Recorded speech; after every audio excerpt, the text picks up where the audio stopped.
नमस्कार, स्वागत है आपके अपने YouTube channel Shri R study में। दोस्तों, आज की इस वीडियो में हम कोशिका से संबंधित कुछ मोस्ट इंपॉर्टेंट सवालों को समझेंगे। इस टॉपिक से जितने भी सवाल आपके एग्जाम के लिए बन सकते हैं या फिर इंपॉर्टेंट हो सकते हैं, उन सभी सवालों को आज हम इस वीडियो में समझेंगे। कोशिका की जो खोज की थी, रॉबर्ट हुक ने जो है इसकी खोज की थी, लेकिन इन्होंने जिस कोशिका को देखा था वह एक मरी हुई कोशिका थी। जीवित कोशिका को देखने का श्रेय जो जाता है एंटनी लीवेनहॉक को जाता है। इन्होंने 1674 में जो है इस जीवित कोशिका को देखा था। कोशिका का जो अंग्रेजी नाम है सेल है, यानी कि अंग्रेजी में इसे सेल कहा जाता है, लेकिन बायोलॉजी में इसे जो है साइटो कहा जाता है। तो बायोलॉजी में जब भी हम कोशिका को पढ़ेंगे तो इसे साइटो कहेंगे, और इसका अध्ययन जो कहलाता है साइटोलॉजी जो है इसका अध्ययन कहलाता है।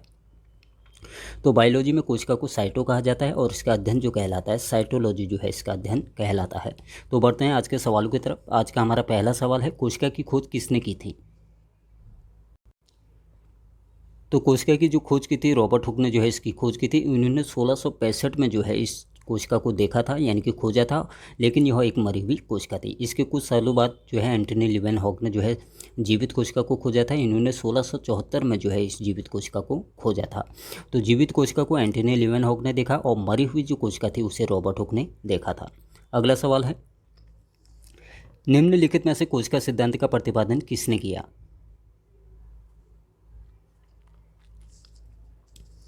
तो कोशिका सिद्धांत का जो प्रतिपादन किया था स्लाइडेन एवं स्वान ने इसका प्रतिपादन किया था। इनके अनुसार प्रत्येक जीव का शरीर जो है एक या फिर एक से अधिक या फिर कई प्रकार की कोशिकाओं से मिलकर बना है।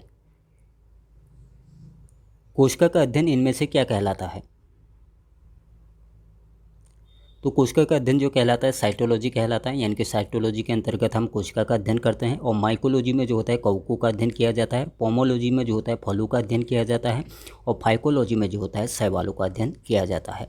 तो माइकोलॉजी में कवकों का अध्ययन, और साइटोलॉजी में कोशिकाओं का अध्ययन, और पोमोलॉजी में जो होता है फलों का अध्ययन, और फाइकोलॉजी में जो होता है शैवालों का अध्ययन किया जाता है।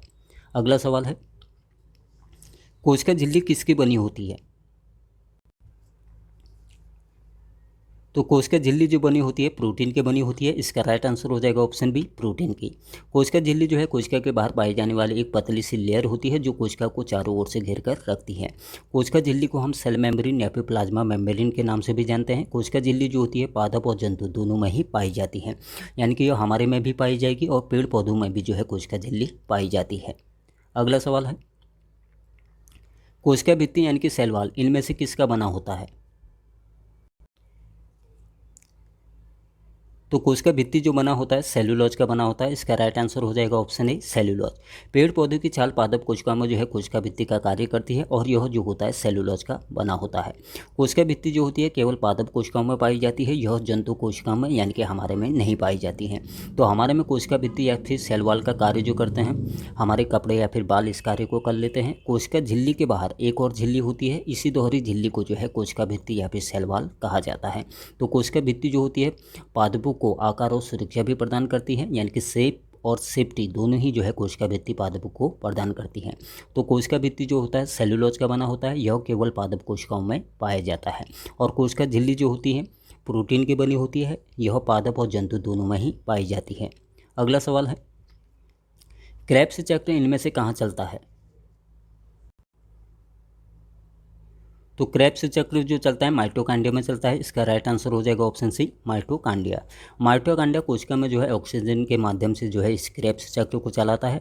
ऑक्सीजन की सहायता से कोशिका में जो है एटीपी और ग्लूकोज का निर्माण करता है और कोशिका को ऊर्जा और शक्ति प्रदान करता है।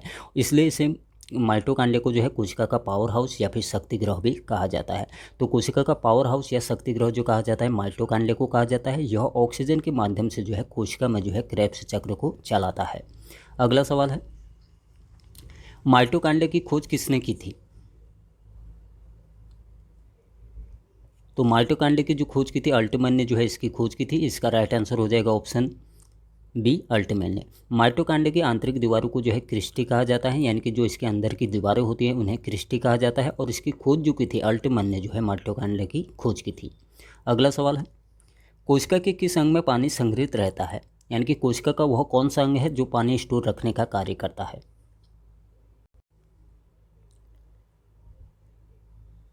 तो कोशिका के रसधानी वाले जो अंग है उसमें पानी स्टोर रहता है। तो इसका राइट आंसर हो जाएगा ऑप्शन बी, रसधानी।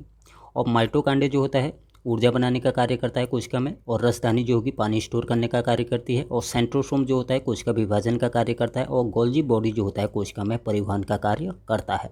रसधानी जो होती है पादप और जंतु दोनों में ही पाई जाती है, लेकिन अंतर इतना होता है कि पादप कोशिकाओं में इसका आकार बड़ा होता है और जंतु कोशिका में इसका आकार छोटा होता है। अगला सवाल है, इनमें से किस कारण कोशिका विभाजन संभव है?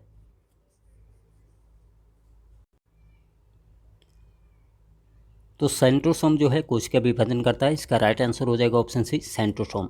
सेंट्रोसोम की जो खोज की थी बोबरिल ने जो है इसकी खोज की थी। हमारे शरीर में सेंट्रोसोम जहाँ भी हमारे शरीर में सेंट्रोसोम की संख्या जहाँ भी ज़्यादा होगी, यानी कि इनकी संख्या ज़्यादा होगी, वहाँ कोशिका विभाजन या फिर सेल डिवीजन का कार्य तेज गति से होता है। हमारे शरीर में सबसे ज़्यादा कोशिका विभाजन जो होता है हमारे शरीर में हमारे लीवर में होता है, क्योंकि यहाँ पर सेंट्रोसोम की संख्या ज़्यादा होती है। और सबसे कम कोशिका विभाजन जो होता है हमारे शरीर में हमारे ब्रेन में होता है, यानी कि ब्रेन की न्यूरॉन कोशिकाओं में या फिर तंत्रिका कोशिकाओं में कोशिका विभाजन सबसे कम, और लीवर में कोशिका विभाजन जो होता है सबसे ज़्यादा होता है। अगला सवाल है, इनमें से कौन सा अंग कोशिका को सुरक्षा प्रदान करता है? तो एंडोप्लाज्मिक रेटिकुलम जो होता है कोशिका को सुरक्षा प्रदान करता है।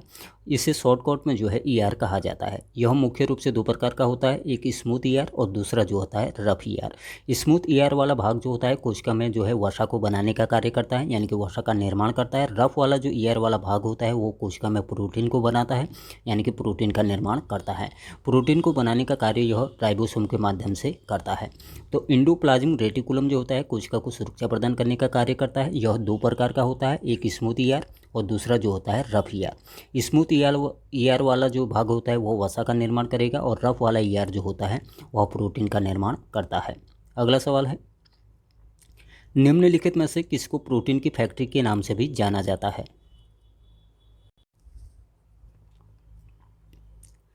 तो राइबोसोम को जो है प्रोटीन की फैक्ट्री भी कहा जाता है। इसका राइट आंसर हो जाएगा ऑप्शन बी राइबोसोम। राइबोसोम जो होता है एंडोप्लाज्मिक रेटिकुलम के खुरदरे हुए भाग में पाया जाता है, और यह प्रोटीन का उत्पादन या फिर निर्माण करता है। इसे कोशिका का सबसे छोटा अंग भी माना जाता है।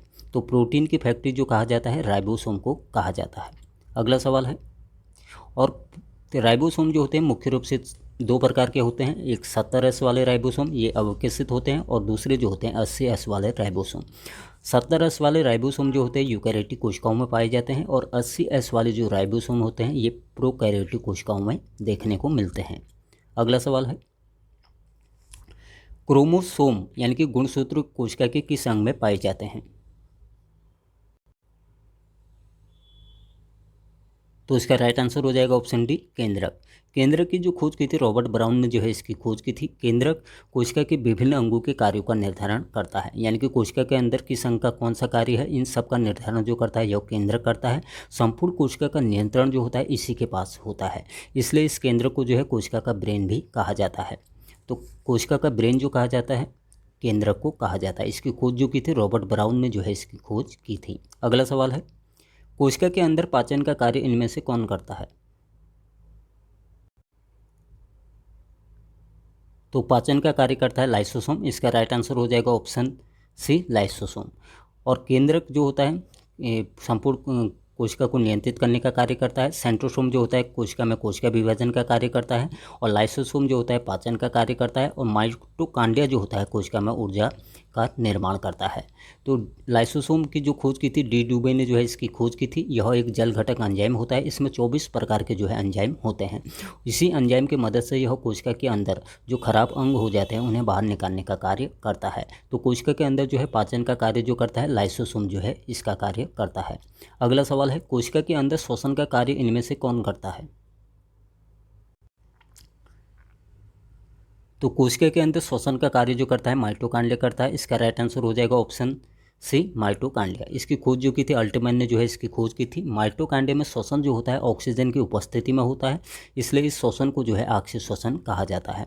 जो भी श्वसन ऑक्सीजन की उपस्थिति में होगा तो उसे आक्सीय श्वसन कहेंगे, और जो श्वसन ऑक्सीजन के बिना होगा उसे अनाक्सीय श्वसन कहा जाता है। अगला सवाल है, इनमें से किसको कोशिका का ब्रेन के नाम से भी जाना जाता है? तो कोशिका का ब्रेन इनमें से किससे कहा जाता है?